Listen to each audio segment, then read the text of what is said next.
When I got pregnant, my husband's parent declared, "This baby will have my last name." My husband agreed and whispered, "It's just a name."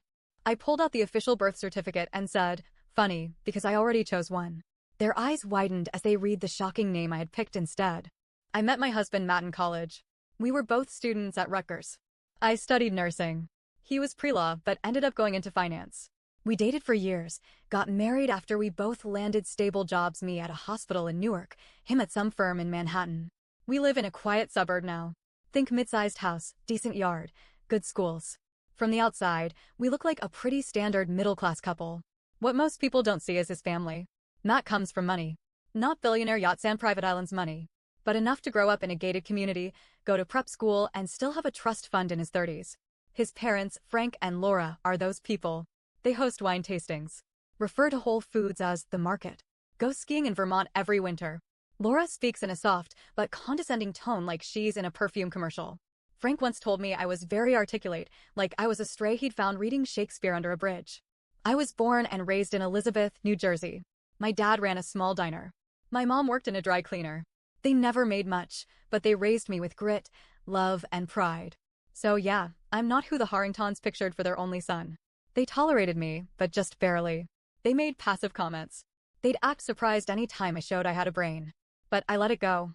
I didn't want drama. I thought they'd come around eventually. Spoiler, they didn't.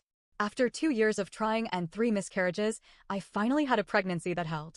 We were going to have a boy. I cried when I heard the heartbeat. Matt was ecstatic. My mom cried and kissed my stomach. My dad lit a candle for my grandparents back in Greece. It was the happiest I'd ever been. Until Matt's parents found out.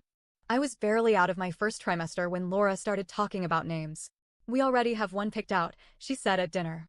"Jameson Arthur Harrington. Isn't it beautiful?" I looked up from my soup. "We haven't decided yet." Frank nodded like I hadn't spoken. "It's important the boy carries on the family name. You understand?" I didn't say anything then. I just stared at Matt, waiting for him to say something. He didn't.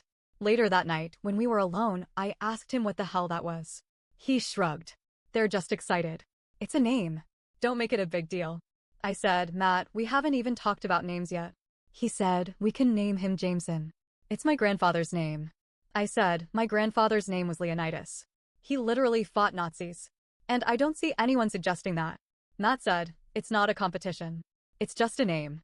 Fast forward to the baby shower. My mom organized it. It was beautiful.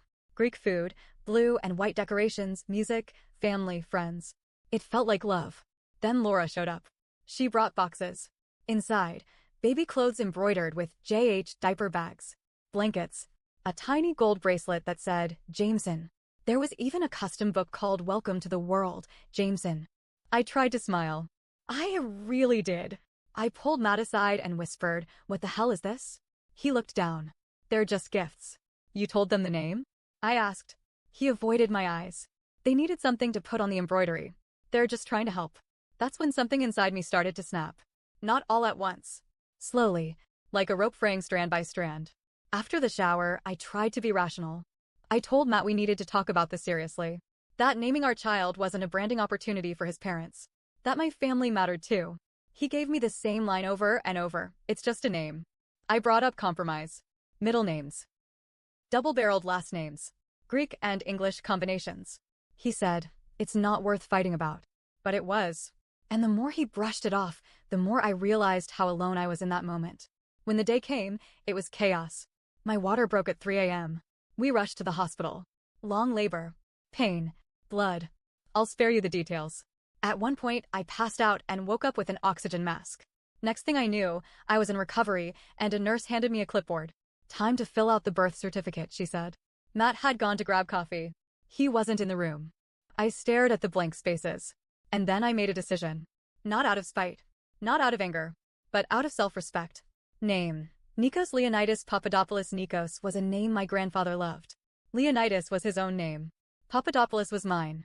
And in that moment, I realized something. If Matt thought it was just a name, then he didn't care enough to be involved in the decision. So I made it for both of us. I didn't tell anyone. Not Matt. Not my mom. Not my in-laws. I waited. Let them plan. Let them print cards. Let them embroider more outfits. Let them go all in on Jameson. And when the time came, Oh, I made sure everyone would hear it at once. I had the certificate in an envelope. And at the welcome party hosted by Laura and Frank at their house, with everyone there sipping champagne and calling my son, Jamie, I planned to read it out loud. Let them learn the truth when there's no going back. My son's birth certificate said Nikos Leonidas Papadopoulos. Nobody knew. Not Matt. Not his parents. Not even my mom. For the next few weeks, I let them all live in their fantasy. Matt's parents sent out birth announcements with the name Jameson. In gold foil. On cream-colored paper. With a photo of Nikos wrapped in one of the monogrammed blankets they gave us. They hosted a welcome to the world party in their backyard in Princeton. Catered food. String quartet. Someone handing out champagne near a fountain. Every single decoration said, JH. I said nothing. Because the real name was sitting quietly in a state-issued envelope in my purse. I waited until dessert. People were mingling, sipping espresso, nibbling on tiny lemon tarts. Laura clinked her glass. Everyone, she said, with that fake polite voice she always used around people she wanted to impress. We're so proud to introduce our grandson, Jameson Arthur Harrington III. Polite applause. A few gasps. Someone said, how regal. That's when I stood up. Actually, I said, that's not his name. The room went still. Matt looked up from his plate. I reached into my purse and pulled out the envelope. This is the official birth certificate, I said. We never agreed on a name. So I chose one. Laura's smile cracked like glass. I'm sorry, what? I opened the envelope and read it out loud. Nikos. Leonidas. Papadopoulos. The silence was deafening. You could hear a fork drop. Literally. Matt looked stunned. You didn't talk to me about this. You didn't talk to me either, I said. You went behind my back. I stared at him. You told me it was just a name. Laura looked like someone had shot her in the stomach. Frank actually stood up. This is ridiculous, he said. We already printed everything. Then you can throw it all away, I said. Calm. Steady. I hadn't raised my voice once. Then I picked up my son Nikos and left. Matt didn't come home that night. He stayed at his parents' place. When he finally came back the next afternoon, he walked in and went straight to the fridge like nothing happened. We need to talk, I said. Yeah, he said, not looking at me. We do. He didn't apologize. He didn't even ask how Nikos was. Instead, he said, you blindsided me in front of my whole family. I said, you let your whole family bulldoze me for months. They had a right to be part of this. And my family didn't? He looked at me for a second. I don't want to do this right now. So I didn't push. I fed the baby. I went to bed. And for the next week, we barely spoke. A week later, I found out something that made my blood run cold. My cousin works at the township clerk's office. She called me. Just so you know, she said, someone came in asking about correcting the birth certificate. What? I said. A man. Said there was a mistake in the name and wanted to start the process to change it to Harrington. My chest went tight. Was it Matt? She paused. He didn't give his name. But, yeah, pretty sure. I hung up. Waited. Matt came home late again that night. Same story. Long day at work. I didn't wait for him to say anything. I went straight up to him and said, if you ever try to change our son's name without my consent again, I will walk. Do you understand me? He looked caught off guard. I don't care what your parents want. I don't care what your last name is. He is my child too, and you do not get to erase that. Matt tried to backpedal. I didn't do anything. I was just asking what the process was. I stared him down. Don't test me. He went silent. 3 days later, I got a letter in the mail. From a law firm. It was addressed to Ms. Papadopoulos. It was a formal notice of concern from Laura and Frank Harrington. Not a lawsuit. Just a warning. They said I had manipulated the birth certificate process and that they were exploring legal options to protect their family legacy. I laughed. Out loud. Alone in my kitchen. And then I handed the letter to my own lawyer the next morning. He read it, chuckled, and said, it's crap. But it's aggressive crap. You might want to get ready for more. This is where things get weird. Because a few weeks later, I got a knock on the door. A woman stood there. Maybe late 40s. Nervous smile. Holding a plain envelope. Are you married to Matt Harrington? She asked. I said yes. She handed me the envelope. This is for you. She walked away. Didn't wait for me to open it. Inside? Photos. Of Matt. With her. And with a little girl. One photo had Matt holding the girl at a beach. The date was 3 years ago. Before Nikos. Before I was even pregnant. On the back, someone had written, just thought you should know. He wasn't just picking names for your baby. I stared at the photos for a long time. Then I put them in a drawer. And sat on the floor next to Nikos' crib. He was sleeping, peaceful. Completely innocent. And I thought, This wasn't just about the name anymore. So now I had a stack of photos in my hands. Matt. With another woman. With a child who looked about 4, maybe 5. The math was mating, and I didn't like where it was going. There wasn't a letter. No explanation. Just the pictures. On the back of the last one, in neat handwriting, it said, "You deserve to know who he really is." And that hit me harder than anything else. Because deep down, I think I already knew. For 3 days, I said nothing to Matt. I needed time to think. To breathe. To plan. I kept things normal. I made dinner. I fed Nikos. I texted my mom. I went through the motions. But I was watching him closely. Matt was acting weird. More distracted than usual. Looking at his phone a lot. Barely speaking to me. Every time I asked him something simple like, "Can you take the trash out?" he jumped, like I was holding a gun to his head. He knew. He knew I knew something. But he didn't know what. And I liked keeping it that way. Day 4. I got an email from a burner Gmail account. Subject: check the private storage unit. No message. Just an address and a code. Now, listen, normally, I'd delete something like that. But after the photos, I couldn't ignore it. So I called my cousin again, the one at the clerk's office. Told her I needed a favor. She met me in her old Jeep, parked outside the storage unit on Route 27. We typed in the code. The door clicked open. Inside? Boxes. Old ones. And not just random junk. There were documents, all in Matt's handwriting. Letters. Journals. Financial statements. Bank accounts I'd never seen. Withdrawals from our joint account I didn't remember approving. Thousands. Tens of thousands. Some were wire transfers to a woman named Isabel R. in Trenton. I found a passport with his name and a different address listed as permanent residence. And then I found the real kicker, a paternity test. Matt. And a girl. Dated 4 years ago. Confirmed, he was the father. When Matt walked through the door that night, I was sitting in the living room with the photos, the emails, and the documents all laid out on the coffee table. He froze. "What's this?" he asked. I didn't answer. He looked at the photos. The envelope. The bank papers. He sat down slowly, like someone realizing the world was about to fall apart. "Say something," he said. I said, "Do you know what the worst part is?" He didn't answer. "The worst part isn't that you cheated. It's not even that you had a kid with someone else. The worst part is you let me believe I was building a family with someone who never planned to stay." He put his head in his hands. "It's not what you think." I laughed. "Don't insult me. I didn't want to lose Nikos. Then maybe you should have thought about that before you tried to erase him with a fake name and a fake legacy.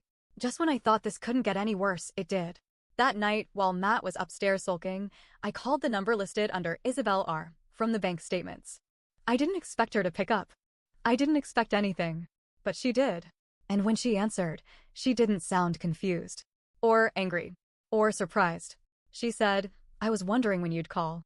Then she said, "You're not the only one who got played." I thought I was the only one. He told me you were his ex-wife and that Nikos wasn't his kid. He said he just needed to stay in touch with you for appearances. My jaw dropped. He told me he was coming back. That he just needed time. That he was waiting on some family inheritance drama. Then she said something I'll never forget, "And now you're telling me you named your baby Papadopoulos?" Oh, girl. They're going to lose their minds. Sitting on my couch. Baby monitor next to me. A lawyer's number in my contacts. A secret child in the picture. 2 women. 1 liar. And a family of control freaks who still think this is about embroidery and silver baby rattles. It's not. It's war. And I haven't even started yet. The night after the call with Isabel, I didn't sleep. I just sat in the nursery, rocking Nikos slowly in the dark. Watching his little chest rise and fall. He was peaceful. Safe. Loved. But the world he was born into, it wasn't peaceful anymore. 3 days later, Matt's parents planned a formal, naming ceremony brunch at some country club in Mendham. Don't ask me why. We already had a birth certificate, but they wanted to make it official in front of family and friends. They still thought his name was Jameson. Matt begged me to go. Said it was for keeping the peace. I agreed. Not because I wanted to keep the peace, because I was ready to set the record straight. Publicly. It was a sunny Sunday morning. The event space was filled with expensive flowers and white tablecloths. There was a massive banner on the wall. "Welcome Jameson Arthur Harrington III." Laura was glowing. She wore pearls and hugged every guest. Frank stood near the entrance like he owned the building. Matt looked like a man walking toward a firing squad. The room was full of well-dressed strangers, family, friends, business partners, neighbors. At least 40 people. I walked in with Nikos in my arms. My mom came with me. So did my cousin, the one from the clerk's office. She sat quietly in the back, eyes sharp. Matt looked at me, clearly panicking. Don't do this, he whispered. Too late. When Laura stood up to give her speech, she started with her usual fake sweet voice. We are so thrilled to celebrate our precious grandson, Jameson. May he carry the strength, grace, and legacy of the Harrington name. I stood up. No, I said, loud enough for the room to hear. She paused. His name, I continued, is Nikos Leonidas Papadopoulos. And that's what's on his birth certificate. That's what's legal.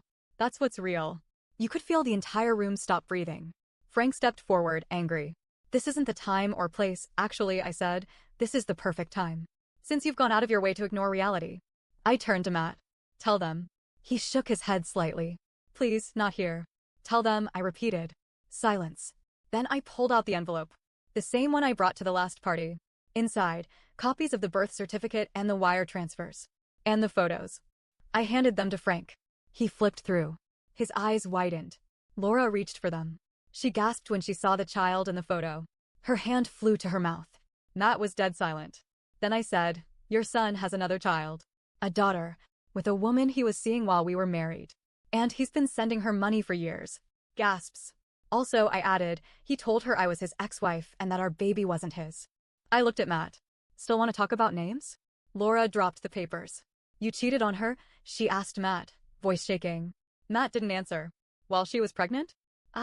It's not that simple, he mumbled. Frank stepped in, furious. You lied to us? You told us she was the problem. That she was controlling. You dragged our name into this and you have another kid. Matt finally snapped. I didn't plan for any of this, all right? It just happened. Isabel was supposed to go away, but then she kept calling and Laura slapped the table. Enough. The room was in chaos. People whispering, staring, judging. My mom sat like a statue, holding Nikos now. My cousin crossed her arms and said out loud, looks like someone finally got caught. Matt turned to me. You ruined me, he said quietly. I looked him in the eye. You did that yourself. And then I walked out. He didn't follow. No one did. I drove home with Nikos and my mom. I didn't cry. I didn't scream. I just breathed. And for the first time in months, it felt clean. Matt stayed at his parents' place for a while. Then he moved into a one-bedroom rental near Hoboken. We started divorce proceedings 2 weeks later. He didn't fight for custody. He knew he didn't have a leg to stand on. But he sends child support on time now. My lawyer made sure of that. His parents? They cut him off for a while. I don't know if they've forgiven him. I don't really care. But a strange thing happened. Laura sent me a letter. Handwritten. A month after everything blew up. She wrote, you were right. We should have listened. I don't expect forgiveness, but I wanted you to know I see Nikos' family now. And Papadopoulos is a strong name. She signed it, from one mother to another. I didn't do this for revenge. Not really. I did it because I had to stand up for myself. For my son. For every time someone tried to push me into silence and called it tradition, or respect, or family. I don't regret a single word I said. Or a single thing I did. And every night, when I tuck in Nikos, I whisper his name softly. Not because I need to remind myself, but because I love the sound of it. Because he's mine. Not theirs. And he always will be.